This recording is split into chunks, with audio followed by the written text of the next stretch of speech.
Hello বন্ধুরা, কেমন আছো? আশা করি ভালো আছো, আমরাও ভালো আছি। আর আজকে তোমাদেরকে একটা জিনিস দেখাই। এই যে দেখো, এই যে দেখছো এগুলো কি?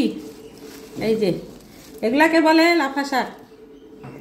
এই লাফা শাকটা আমাদের উত্তরবঙ্গেই পাওয়া যায়, আর রংপুর ডিস্ট্রিক্টেও পাওয়া যায় বাংলাদেশে। তো এটা কিন্তু সব জায়গায় পাওয়া যায় না, আর খেতে কিন্তু দারুণ স্বাদের। আর শীতের দিনেই পাওয়া যায় এই শাকটা। আমাদের Jalpaiguri district, Alipur district, Cooch Behar district, তারপরে বাংলাদেশের রংপুর ডিস্ট্রিক্ট এই শাকটা খুব পাওয়া যায় এই শীতের দিনে। খেতে দারুণ ভালো। তো তোমরা কে কে খেয়েছো একটু জানাবে, এই শাকটা কে কে খেয়েছো জানাবে আমাকে। আর এটার বাংলাদেশে কিন্তু কি বলে, ওরা পেলকা শুল্কা বলে। আমরা তো পেলকা শুল্কা খাই না, আমরা শাক করেই খাই।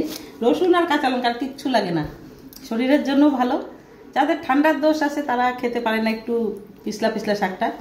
আর এই যে এরকম শাকগুলা দেখে না একবার, কত তাজা, খুবই সুন্দর, খেতে খুব স্বাদ। তো তোমরা কে কে খেয়েছো কমেন্টে জানাবে, যারা যারা খাও নাই তারাও কমেন্টে জানাবে, কমেন্ট করে। টাটা।